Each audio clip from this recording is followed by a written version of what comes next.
So today unboxing the brand new Google Pixel 10 Pro XL. So this just arrived and it's the first phone that Google has made with the brand new Tensor 5 chip. So super excited to see how that works. And it's also got 1 terabyte of storage. There's a couple different options. I think it's 256, 512, and 1 terabyte. And they all come in different colors: Moonstone, Obsidian, Jade, and Porcelain. I opted for the Moonstone. You may not find each color in each size, so just keep that in mind. All right, so out of the box, we're gonna check and see what we've got in here. Nice, looks like a very environmental friendly packaging. So they've got their little quick start guide in here as usual. Got the phone.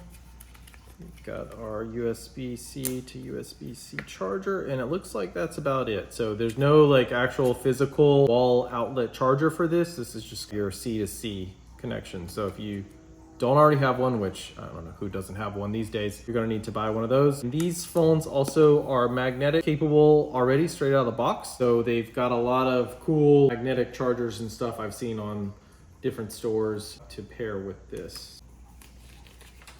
Out of the box and take a look. I really like the super smooth feel of this. I am moving from a Samsung, and this is the Galaxy Note S25. They are about the same size.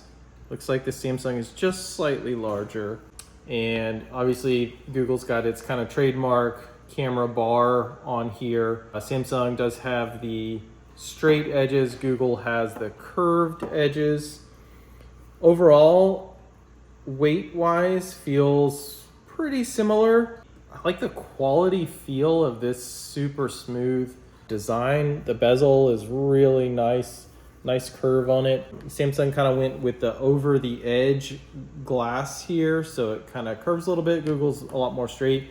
And I actually like the feel of the metal in my hand a little more than the glass. I mean, like, I don't know how much benefit I was ever getting out of this little bit of the glass that was inside of a case to begin with. We're gonna boot it up and see what it looks like. So just went through the setup process, moving everything from the Samsung over to the Google.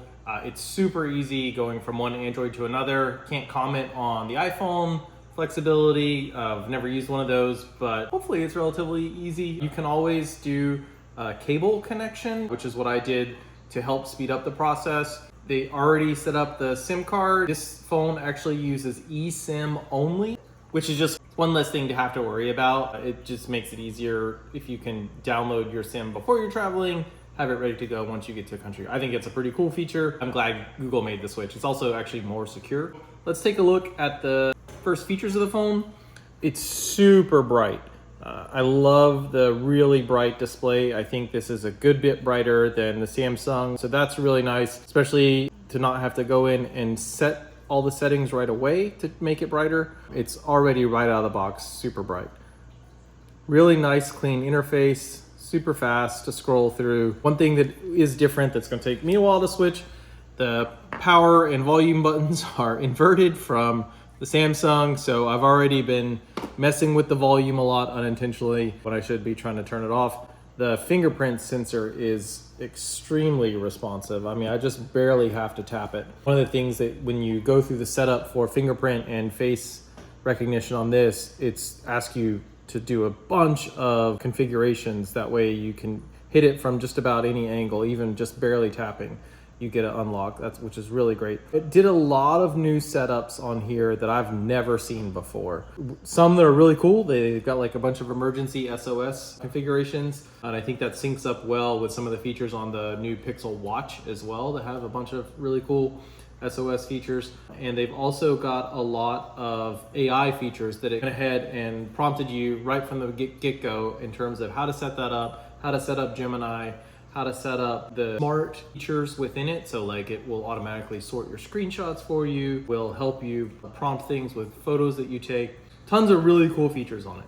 One of the things that a lot of people are gonna buy this phone for, one of the reasons I bought it, is the camera. So let's take a look at some of the really cool features of that. So I'm just setting up the camera now, and you can already see how much Google integrates software into its camera, and that's one of the reasons why even though the specs may not be as high as some other phones, Google makes up for a lot in software. So they've got motion photo, which does a few seconds of video whenever you take it. The top shot does several photos. Make sure that you always get the best shot, and it will automatically pick the best expressions from the photos and create a new image out of that. So if you've got 3 different photos and 3 different people have their eyes open or closed in those photos, it'll make sure that all 3 people have their eyes open in the shot. Super cool. And then they have what they call 100 times ProRes zoom.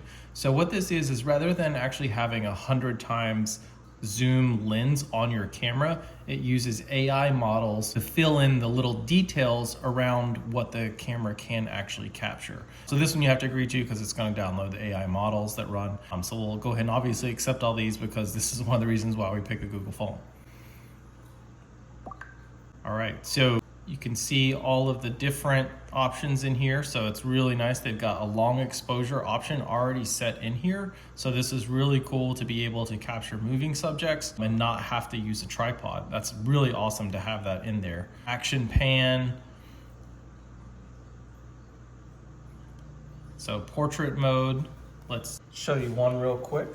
Our great subject here. Good job, Nall.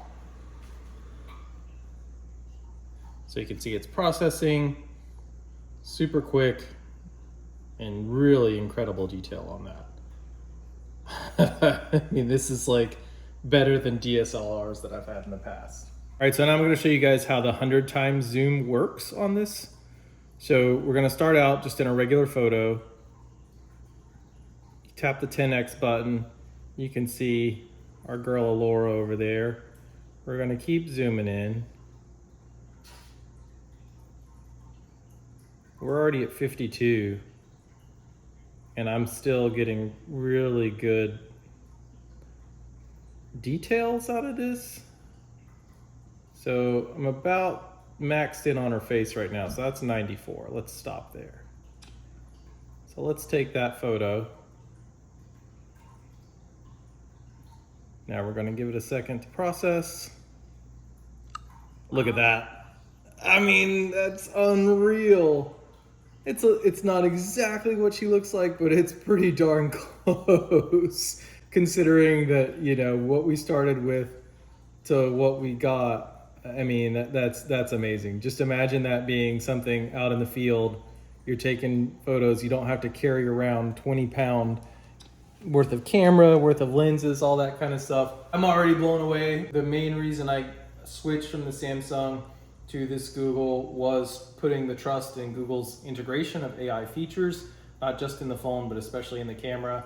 I can't wait to test this thing out, see what it does in low light, see what it does for astrophotography, check out that long exposure lens. So many cool toys to play with on this. And this guy's ready to get his photo taken too. So I'm gonna go play around with this some more. Pick up one of these phones, you will not regret it.